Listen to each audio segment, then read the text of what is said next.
Hello to all, सभी को मेरी ओर से नमस्ते। हार्दिक स्वागत है आपका अगली वीडियो में, जिसमें कि हम 10 क्वेश्चंस फर्दर डिस्कस करने वाले हैं on the romantic period. I hope you are doing well in your preparation and this is just a small help from my side so that I can contribute a little in your preparation and help you guys. आज की जो हमारी video है the romantic period, इस पे हम अपना quiz आगे बढ़ाने वाले हैं and this is our part 8 video. और इसमें हम 10 क्वेश्चंस को सॉल्व करेंगे as we have done in the previous videos. So let's get started without any delay. Just stay focused and continue the questions. तो इस वीडियो का हमारा जो पहला क्वेश्चन है ये है हु सेड। कुछ लाइंस दी गई हैं और हमसे पूछा गया कि ये जो लाइंस है ना ये किन्होंने बोली है। Who said that first in beauty should be first in might. Okay, so ये जो लाइंस है ना ये फर्स्ट इन ब्यूटी, हमने ब्यूटी का इतना सारा चर्चा करी है तो हमें ब्यूटी पे सबसे ज़्यादा बातें कीट्स करते हैं कि that beauty is truth, truth is beauty. और ब्यूटी में मतलब बहुत सारे पोएम्स में उन्होंने ब्यूटी के कॉन्सेप्ट को बताया है। तो इसमें क्या है हमारा who said that first in beauty should be first in might.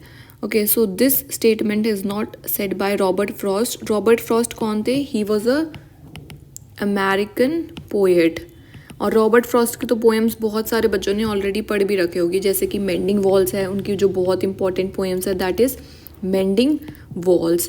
और फिर इनकी एक और जो सबसे मेरी फेवरेट जो पोएम है that is the road not taken. So the road not taken बड़ी सिंपल सी और सुंदर सी छोटी सी पोएम है। फिर हमारे पी.बी. शैली जो कि रोमांटिक एज से बिलोंग करते हैं। Keats is the correct answer of this question. तो कीट्स हैं, उन्होंने बोला है कि that first in beauty should be first in might. Okay, now you have to tell me that ये कौन सी पोएम में कीट्स ने बोला है। So these lines are said by Keats in the poem that is titled as Hyperion. तो जो हमारी हाइपीरियन पोएम है जो कीट्स ने लिखी है उस पोएम से ये लाइन्स ली गई हैं that is first in beauty should be first in might. और जो हमारा हाइपीरियन वर्क है दैट इज लेफ्ट इनकम्प्लीट, तो इसलिए इसको हम अ फ्रेगमेंट भी बोलते हैं because this has been left incomplete by Keats. Next question पे आ जाते हैं। A thing of beauty is a joy for ever.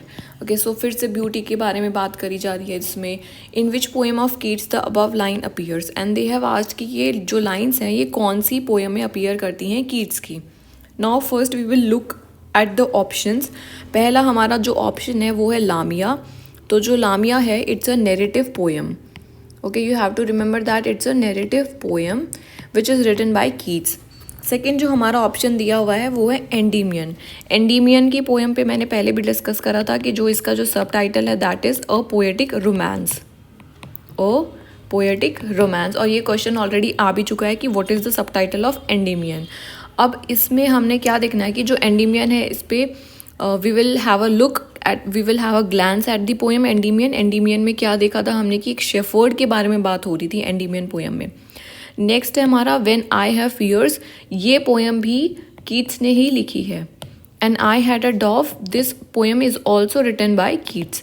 तो यानी कि सारी की सारी पोएम किन्होंने लिखी हैं? कीट्स। तो पहले तो आपको सारी पोएम्स याद होनी चाहिए कि that which of the following poems are written by Keats. तो लामिया भी लिखी है, एंडीमियन भी लिखी है, when I have fears and I had a dove. अब पूछ रहा है कि a thing of beauty is a joy for ever. हमको ये तो पता चल गया कि ये जो स्टेटमेंट है ब्यूटी के बारे में कॉन्सेप्ट बात कर रहा है तो कीट्स बात कर रहे हैं। और अब हमें बताना है कि पोएम कौन सी है। तो जो इसका जो करेक्ट आंसर है ना दैट इज़ एंडीमियन। तो जो हमारी एंडीमियन पोएम है that is a poetic romance. These lines a thing of beauty is a joy for ever have been taken from the poem Endymion. So you have to learn this. और जो ये lines है ना ये starting lines हैं। Okay, these are the opening lines. तो यानी कि ओपनिंग लाइन्स है जो पोएम की एंडीमियन की वो यही है, अ thing of beauty is a joy for ever. Next question पे आ जाते हैं। Here lies one whose name was written. This is मतलब written in water. Is the epitaph on whose tombstone in Rome. तो they are asking कि ये एक line दी गई है और पूछा है कि ये जो लाइन्स है ना ये एपिटाफ हैं, किसके टूमस्टोन पे ये लाइन्स लिखी गई हैं। टूमस्टोन क्या होता है? जब आदमी मर जाता है तो उसको जब दफना दिया जाता है तो उसके ऊपर यहाँ पे टूमस्टोन में कुछ कुछ लाइन्स लिखी जाती है उसके कब्र के ऊपर। So that is what tombstone. अब पूछा गया है कि किन के एपिटाफ पे ये लाइन्स लिखी गई हैं that Here lies one whose name was written in water. किसका नाम पानी के ऊपर लिखा गया है, यहाँ पे वो इंसान है, तो इन रोम में लाई करती है। सो द करेक्ट आंसर है इट इज, पहला ऑप्शन है Philip Sidney, this is not the right answer. फिर हमारे लॉर्ड बायरन जो रोमांटिक एज से बिलोंग करते हैं, this is also not the correct answer. फिर पीबी शैली, ये भी आंसर नहीं है। द करेक्ट आंसर है इज कीट्स, जॉन कीट्स, तो ये हमारा सही आंसर हो गया। अब इसमें फिर से रिवाइज कर लो एक बारी कि here lies one whose name was written in water, कि यहाँ पे एक ऐसा इंसान है जिसका नाम किस पे लिखा हुआ है, पानी पे। पानी पे किसका नाम लिखा हुआ है भाई, कीट्स का लिखा हुआ है, तो इसको याद कर लेना है ऐसे फटाक से अच्छे से।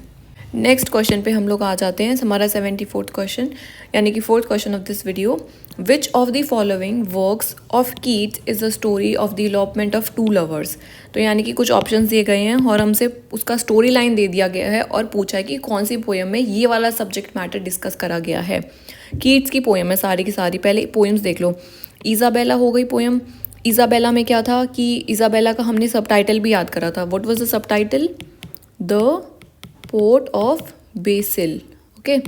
फिर हाइपीरियन, हाइपीरियन अभी देखा था हमने, विच वॉज लेफ्ट इनकम्प्लीट और it is also titled as Hyperion a fragment.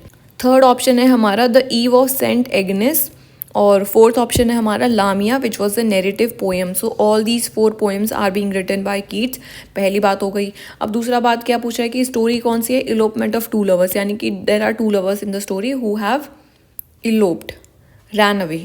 So the correct answer here is the Eve of Saint Agnes.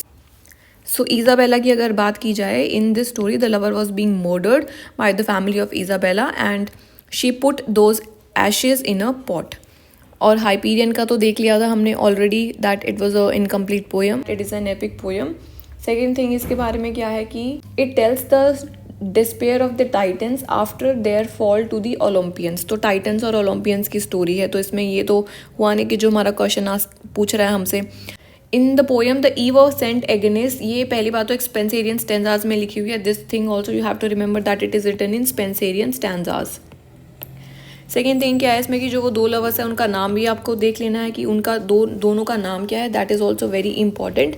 तो एक का नाम है Porphyro and other name is Madeline, okay.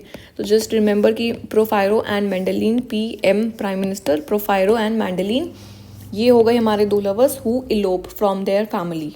और जो the ewe of Saint Agnes है, इसमें क्या होता है ना कि अगर एक virgin performs the ritual properly on the ewe of Saint Agnes, एक फेस्टिवल मनाया जाता है, and then the women she is going to get the dream of her future husband, तो उसको सपना आएगा और then she can see the face of her future husband. Coming on to the next question, which of the following works of Keats is based on Burton's the anatomy of मेलनकली।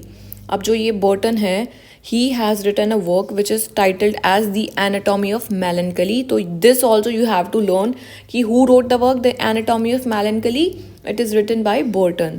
और melancholy होता है उदास होना, यानी कि बहुत ही depressing, anxiety, उदास, sad, that is melancholy mood होता है कि बहुत उदास जो इंसान रह रहा है, that mood is called as melancholy। अब ये पूछा गया है कि जो इनमें से फॉलोइंग पोएम्स में से कौन सी पोएम है जो कि कीट्स ने लिखी है और विच is based on the anatomy of melancholy। तो कौन सी बेस्ड है, एंडीमियन हमने देखा, शेफर्ड पोएटिक रोमांस, लामिया देख लिया स्टोरी, इजाबेला का हमने चेक कर लिया था कि that a pot of basil in which she keeps the ashes of her lover in a pot, Hyperion का देख लिया, a fragment which is based on Titans and Olympians, okay. Titans and Olympians की story है इसमें। अब इसका क्या answer है, कौन सी बेस्ड है, एनाटॉमी ऑफ मेलनकली पे। So the correct answer here is Lamia. जो लामिया पोएम है ना, it is a narrative poem. जो लामिया है, लामिया एक लड़की का नाम है जो इस कैरेक्टर में, मतलब इस पोएम में जो हीरोइन है दैट इज़ लामिया। अब लामिया क्या होती है ना कि earlier she was a serpent, लेकिन उसको फिर कुछ वरदान मिलता है तो फिर उसको ह्यूमन फॉर्म में ट्रांसफॉर्म कर दिया जाता है, and Lamia she falls in love with Lycius. तो एक ल्यूसियस नाम के इंसान से she falls in love Lamia. अब इन देयर वेडिंग सेरेमनी जो the god comes who has earlier transformed Lamia into a human, और वो जो गॉड आते हैं, then he reveals the true identity of Lamia to ल्यूसियस।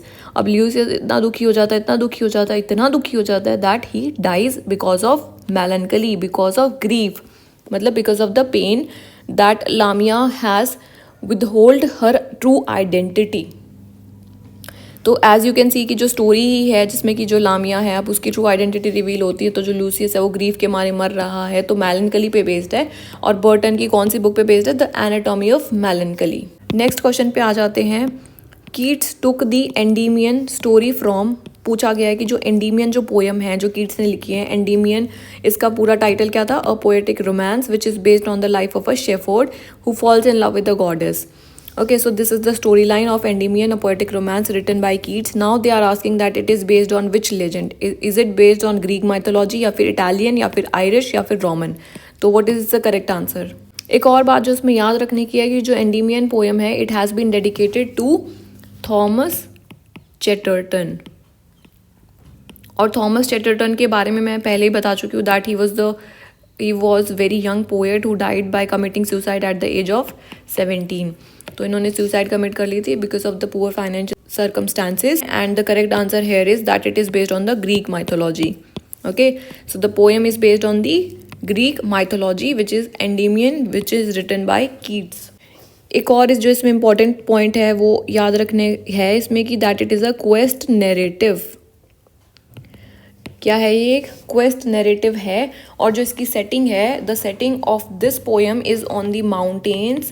कौन से माउंटेन्स पे है? Mount Latmos, Mount Latmos, LATMOS, Mount Latmos, and this is a quest narrative Endymion a poetic romance which is based on Greek mythology. तो ये सारी चीज़ें आपको इसके बारे में पता होनी चाहिए। और इसमें से जो हमने पहले लाइन्स डिस्कस करी थी, that a thing of beauty is a joy for ever, so these are the starting lines of the poem Endymion. Coming on to the next question, who says. यहाँ पर कुछ लाइन्स दी गई हैं और हमसे पूछा गया कि ये लाइन्स किन्होंने बोली है। Who says these lines? Let us read the lines first.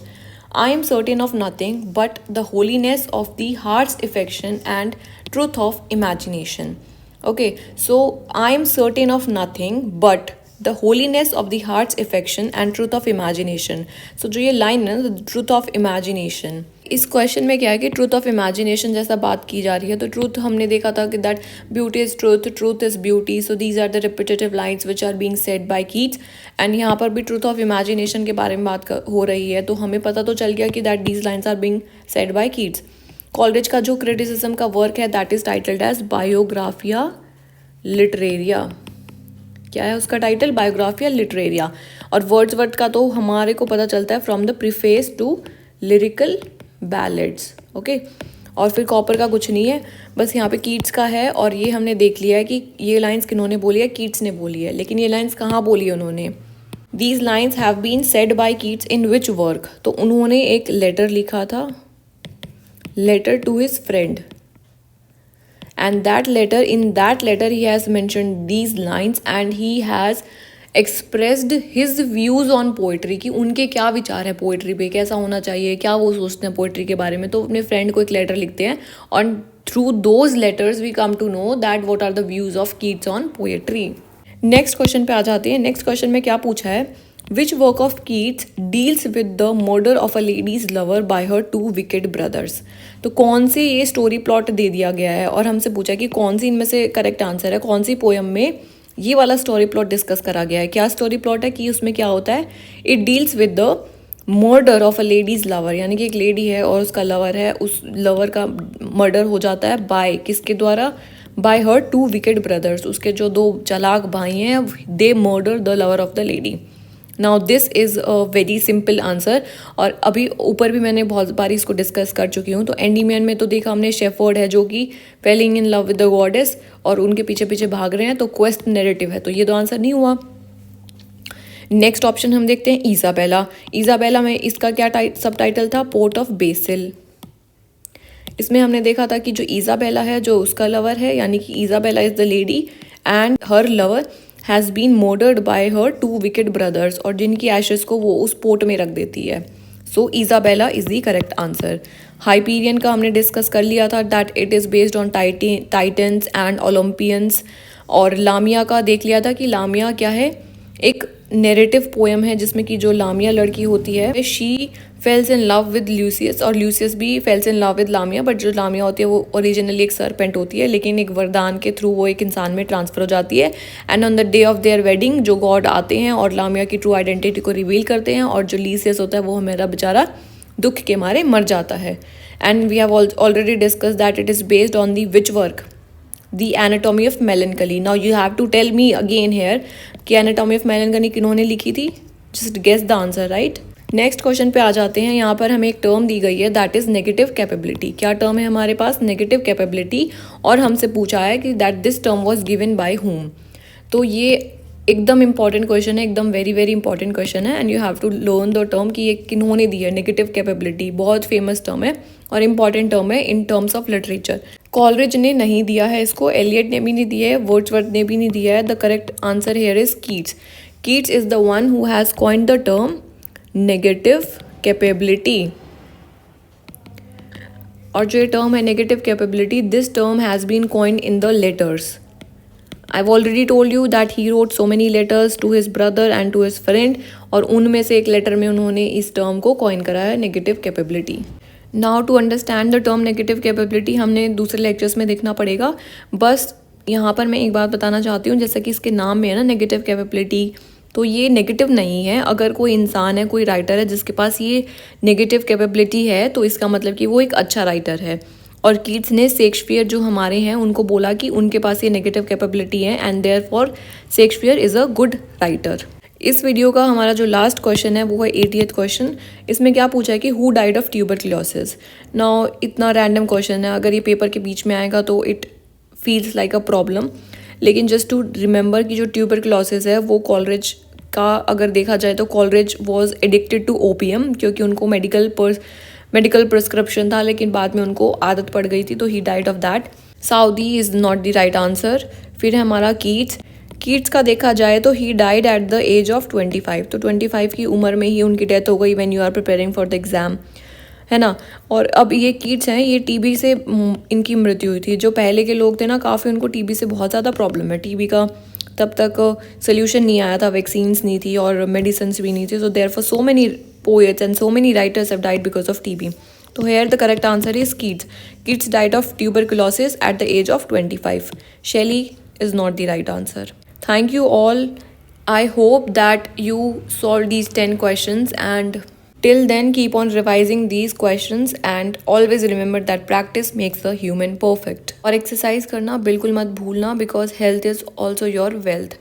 तो बीमार हो गए तो nobody is going to take care of you. So keep your priorities set, health is wealth, and then get the proper education. Thank you. That's all for this video. Stay happy. अगली video में मिलते हैं with next 10 questions.